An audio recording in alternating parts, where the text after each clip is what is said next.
আসসালামু আলাইকুম, ওয়েলকাম করছি রিয়াসাদ আজিম। ভিন্ন ধর্ম মতাদর্শে যারা শুনছেন সবার প্রতি আন্তরিক কৃতজ্ঞতা। ক্রিকেটটাকে যদি এরকম অরিক্স ক্রিস্টাল ওয়াশের ক্ষমতা থাকতো, একটু ধুয়ে দেওয়ার, পরিষ্কার করার, আবর্জনা মুক্ত করার, বিতর্ক মুক্ত করার, আমার কাছে মনে হয় সেটা খুব দারুণ হতো। যারা এই ডিটারজেন্ট তৈরি করে বানায় তারা যদি এটা নিয়ে ভাবে, আমার কাছে মনে হয় যে আমাদের ক্রিকেটের একটু টেনশন কমে যাবে। যাই হোক, আই ওয়াজ জাস্ট কিডিং। এটা সম্ভব না, কিন্তু যেই ঘটনাটা ঘটতে যাচ্ছে সেটা অলমোস্ট অসম্ভবকে সম্ভব করতে যাচ্ছেন ক্রিকেটাররা। বাংলাদেশের ক্রিকেট ইতিহাসে বিপিএল সবসময় একটা বড় নাম, আলোচনা, সমালোচনা, বিতর্ক এবং শেষ পর্যন্ত সেগুলোকে নিয়ে যেই ধরনের প্রেক্ষাপট তৈরি হয়, আজকের প্রেক্ষাপটটা সকল অতীতকে ক্রস করে গেছে। আজকে যে অবস্থা তৈরি হয়েছে, আজকে যে সিচুয়েশন তৈরি হয়েছে, এই সিচুয়েশনটা is very unexpected from the part of Bangladesh cricket board. Why I am saying like this, আমি যাচ্ছি যে আলোচনায়। আজকে যে সিচুয়েশন তৈরি হয়েছে, গত 11টা এডিশনে যা হয়েছে, 12তম এডিশনের আজকের এই দিনে, আজকের এই জানুয়ারির 15 তারিখে যখন বিপিএল এর ম্যাচ অফ রয়েছে, প্রথম ম্যাচে অংশগ্রহণকারী দলগুলো আসে নাই, দ্বিতীয় ম্যাচ নিয়ে অনিশ্চয়তা রয়েছে শুরু হবে কি হবে না, এবং সেকেন্ড ম্যাচ যদি আজকে অনুষ্ঠিত না হয় সেটা সন্ধ্যা 7টা পর্যন্ত ট্রাই করা হবে, তাহলে রানিং এডিশন 12th এডিশন, যেই এডিশনের সিলেট পর্ব শেষ হয়েছে, চট্টগ্রাম পর্ব সিলেট পর্বের ভেতরে ঢুকে গেছে, ঢাকা পর্ব শুরু হওয়ার আগেই সেই বিপিএল অনির্দিষ্টকালের জন্য বন্ধ করার একটা নীতিগত সিদ্ধান্ত হয়ে আছে। বিপিএল দ্বাদশ edition 12th edition is going to be postponed at the middle of the stage. Seriously এরকম একটা সিদ্ধান্ত মোটামুটি হয়ে গেছে, এবং আজকের সেকেন্ড ম্যাচ যদি কোনোভাবে মাঠে না গড়ায় তাহলে এবারের বিপিএল এখানটাই আপাতত ফুল স্টপ হবে। কয়েকটা পয়েন্টে আলোচনা করছি। প্রথম পয়েন্ট, এই দায়টা কার? BCB or cricketers? প্রথম ব্যাপার যেটা, সেটা হচ্ছে অতর্কিতে আপনি ক্রিকেটারদের সম্পর্কে বাজে মন্তব্য করলেন। ক্রিকেটাররা পার্টিকুলার কোনো পরিচালককে নিয়ে কোনো ধরনের নেগেটিভ কমেন্ট করে নাই, কিন্তু বাংলাদেশ ক্রিকেট বোর্ডের পরিচালক এম নাজমুল ইসলাম তিনি বিভিন্ন সময়, বিভিন্ন মাধ্যমে, বিভিন্ন ইন্টারভিউতে দিনে রাতে ডাইনে বামে ক্রিকেটারদেরকে ছোট করেছেন। গতকালকে যে স্টেটমেন্টটা দিয়েছেন সেটাও তার কাছে মনে হয়েছে ছোট করা যায়, অপমান করা যায়, স্বেচ্ছাচারী মনোভাব নিয়ে যা খুশি তা বলা যায়, লাঠিয়ালের ভূমিকায় বিসিবির ডিরেক্টরকে নামানো যায়, সেই কাজটা তিনি করেছেন। যেই ক্রিকেটাররা তাদের স্যালারির টাকাটা নিজেরাই আর্ন করেন, বাংলাদেশ ক্রিকেট বোর্ডকে কোটি কোটি টাকা, শত কোটি টাকা সরকার ডোনেট করে না।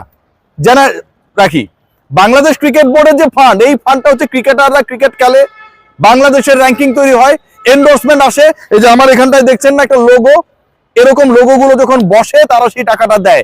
কার এখানে বসে? ডাইরেক্টরের পাঞ্জাবির উপর বসে না ভাই, শার্টের উপর বসে না, টি শার্টের উপর বসে না, ব্লেজারের উপরে বসে না। যেই জার্সি পরে আমার ক্রিকেটাররা মাঠে নামে খেলে, সেখানটায় ওই লোগো, ওই ছাপ্পরটা বসে। তারপরে ক্রিকেট বোর্ডের ফান্ডে টাকা আসে। যেই বিপিএল এ ক্রিকেটাররা খেলেন সেই বিপিএল এর টিকিট বিক্রি হয়, তারপর বিসিবির কোষাগার ফুলে ফেপে ওঠে। যেই ক্রিকেটাররা খেলেন সেই খেলাটা দেখার জন্য ব্রডকাস্ট রাইট সেল হয়, তারপরে বিসিবি টাকা পায়। ক্রিকেটাররা যখন তার অর্থটা নিজেই আয় করে, বাংলাদেশ ক্রিকেট বোর্ডের ফাপরবার পরিচালকরা যখন সেই ক্রিকেটারদের ছোট করেন, যখন বলেন যে তাদের কাছ থেকে কি আমরা টাকা ফেরত চাইছি, কেন মাথার মধ্যে তার এটা ঘুরতেছিল, চাইলে খারাপ হইতো না, ঠিক তখন এর থেকে অপমানজনক কোনো কিছু হতে পারে না। উনি কিন্তু কোনো কাবাডি ফেডারেশনে যাননি, হকি ফেডারেশনে, ক্রিকেট বোর্ডে এসেছে। ওয়াই ক্রিকেট বোর্ডে এসেছে? ক্রিকেট বোর্ডে এসেছে কারণ এখানটাই তো হচ্ছে সকল মধু, এক্সপোজার। উল্টাপাল্টা কমেন্ট করলে, কথা বললে, ফেসবুকে স্ট্যাটাস দিলে অন্য কোনো ফেডারেশনে কিছুই হইতো না, এখানটায় হয়। বাংলাদেশ ক্রিকেট বোর্ড একটা সম্মানের জায়গা, এবং এই সম্মানের জায়গা, এই স্পেসে দাঁড়িয়ে যেভাবে ক্রিকেটারদের অপমান করা হয়েছে, এটা কোনোভাবে কাম্য না। এই যে একটা দেখছেন, একটা পশুকে দেখছেন না আমার পাশে, এটাও এখানটায় নিরাপদে ঘোরে, কিন্তু বাংলাদেশের ক্রিকেটারদেরকে আমার কাছে মনে হয় খুব অনিরাপদ করা হয়েছে, তাদের সম্মান নিয়ে, অর্থ নিয়ে, আয় নিয়ে, অবদান নিয়ে প্রশ্ন তুলে। সেই পরিচালকের পদত্যাগ, অব্যাহতি না, অব্যাহতি আর পদত্যাগটা কি? আপনি আপনার দায়িত্ব থেকে অব্যাহতি দিয়েছেন, ফিনান্স কমিটির চেয়ারম্যান থেকে, অমুক কমিটির ভাইস চেয়ারম্যান ছিল, এগুলো চলবে না। ক্রিকেটাররা জানিয়ে দিয়েছে তাকে পদত্যাগ করতে হবে। তিনি পদত্যাগ করলেই তারা কেবল মাঠে নামবে। এবং এই কথাও ক্রিকেটাররা বলেছে, ধরেন আমার প্রিয় একজন ক্রিকেটার অথবা ক্রিকেটাররা বসেছিলেন, যে আমাদের কাউকে যদি বলা হতো যে ভাই তুমি না খেললে বাংলাদেশের ক্রিকেটটা সুন্দর হয়ে যাবে, আমি চলে যেতাম। নাজমুল ইসলামের ভাবটা কি? ক্রিকেট গল্লায় যাক, ক্রিকেটাররা মাঠে নামলে নামবে, নাহলে না, উনি ওখানটায় থাকবে, উনি ওই চেয়ার ধরে থাকবে, মাঠে ক্রিকেট থাকবে না, ক্রিকেটাররা খেলবে না, বিপিএল বন্ধ হয়ে যাবে, কিন্তু তিনি তার চেয়ারে বসে থাকবেন। মারহাবা মারহাবা, না মারহাবাই বলতে হয়। বিপিএল এর এই আসরটা অবশেষে মিডল অফ দ্য ওয়েতে গিয়ে বন্ধ হয়ে যাচ্ছে, মোটামুটি ডিসাইডেড। কারণ সেকেন্ড ম্যাচ যদি হতে হয়, ক্রিকেটাররা বলেছেন তাদের আনুষ্ঠানিক সংবাদ সম্মেলনে, একটু মনে করিয়ে দিই, সেখানটায় কাউকে জোর করে আনা হয়নি। প্রথম কথা যেটা, অনেকের এইভাবে ছবি, এরকম ছবি, দাঁড়ায় থাকা ছবি পোস্ট করে করে দেখানোর চেষ্টা করছেন, এদেরকে ধরে ধরে আনা হয়েছে। কাউকে ধরে আনা হয় নাই। সকল লেভেলের সকল টপ ক্রিকেটার, 3 ফরম্যাটে 3 ক্যাপ্টেন, চাইলেই সবাইকে ধরে আনা যায়, এত সহজ। এই এম নাজমুল তো বর্তমান সরকার ক্ষমতায় আসার পর, অন্তর্বর্তী সরকার ক্ষমতায়িত হওয়ার পর যে বোর্ডটা হয়েছে সেই বোর্ডের ডাইরেক্টর, রাইট? ক্ষমতা তার মানে সরকারের কাছে। কে এমন সরকারের থেকেও বেশি শক্তিশালী হয়ে গেল যে 3 ফরম্যাটে ক্যাপ্টেনকে হাত ধরে টেনে হিসড়ে সংবাদ সম্মেলন নিয়ে আসলো? পসিবল? পসিবল না ভাই। আপনি যখন ডিগনিটিতে আঘাত হানবেন, আপনি যখন এই ক্রিকেটারদের টাকায় 5 স্টারে থাকবেন, প্রথম শ্রেণীতে ভ্রমণ করবেন, $400 মতো টিএডিএ নেবেন, আবার এখানটায় দাঁড়িয়ে তাদের অপমান করবেন, এটা কোনোভাবে অ্যাকসেপ্টেবল না, কোনোভাবেই না।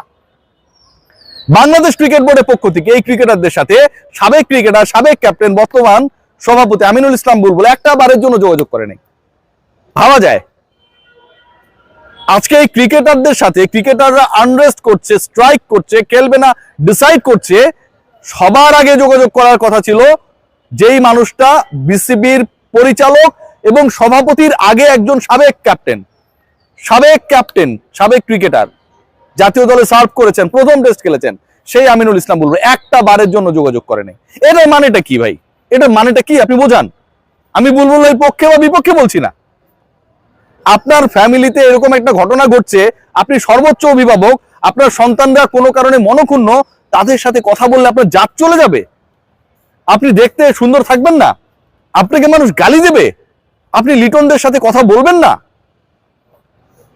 আমি জানি না বুলবুল ভাইয়ের মধ্যে কি কাজ করে। বাংলাদেশ ক্রিকেট বোর্ড এখন পর্যন্ত প্রমাণ করে দিয়েছে যে তাদের কাছে বাংলাদেশের সকল শ্রেণীর ক্রিকেটারের থেকে ওই এম নাজমুল ইসলাম বেশি গুরুত্বপূর্ণ। তার ব্যাপারে সিদ্ধান্ত নেওয়া সম্ভব না, এখন পর্যন্ত সিদ্ধান্ত হয় নাই। ফাইন্যান্স কমিটি থেকে সরিয়েছেন, এরকম বহুত হয়েছে। নাইমুর রহমান দুর্জয় সাবেক এমপি ছিলেন, তাকেও এরকম দপ্তরবিহীন করা হয়েছিল। নাজমুল হাসান পাপনের সময় কি হয়েছে? ডাইরেক্টর তো ছিল। ক্রিকেটারদের দাবি তিনি ডাইরেক্টরও থাকতে পারবেন না, এবং এটা সবার দাবি, তিনি ডাইরেক্টরও থাকতে পারবেন না। এই ঘটনা যখন ঘটছে, এই ঘটনার সমাধান না করে আজকে বাংলাদেশ ক্রিকেট বোর্ড বরং এটাকে বিগড়ে দিয়েছে।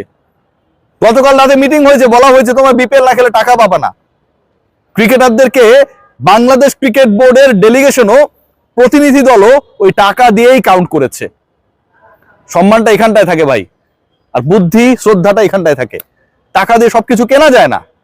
মুস্তাফিজুর রহমানের টাকার ইস্যু যদি থাকতো, ধরেন আমরা সবাই তো ক্রাউড ফান্ডিং করে মুস্তাফিজকে 20 কোটি টাকা দিয়ে দিতে পারতাম, টাকা কি ইস্যু? বাংলাদেশ সরকারও তো দিতে পারতো, কোনো ব্যাপার না। সম্মানটা হচ্ছে বড়। মুস্তাফিজকে আলটিমেটলি অপমান করার কারণে বাংলাদেশ যেমন ভারতে না যাওয়ার ডিসিশনে অনড়, মুস্তাফিজের মতো আপনি পছন্দ করেন আর না করেন, আমি করি আর না করি, আরো যারা ক্রিকেটার রয়েছে আলটিমেটলি তারাই আমাদের ন্যাশনাল হিরো, আমরা তাদেরই খেলা দেখি।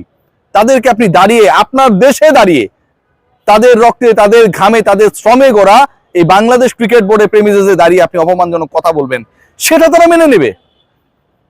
যেই জাতি তার অপমান ভারতের কাছে মেনে নিতে পারে নাই, চায় নাই, একজন ক্রিকেটারের ক্ষেত্রে সকল ক্রিকেটারকে সেই জাতিরই কেউ একজন সন্তান অপমান করলো, সেটাকে আমরা বাবা দেব, সে যেই হোক আমরা বাবা দেব, আমরা দিতেছি। Bangladesh cricket board yet not taken any decision, এবং আপকামিং এডিশন, আপকামিং না ongoing edition, in fact 12th edition যেটা চলছে, সেই এডিশনটা সেকেন্ড ম্যাচটা যদি না হয়, এটা এখান থেকেই ক্লোজড হয়ে যাবে।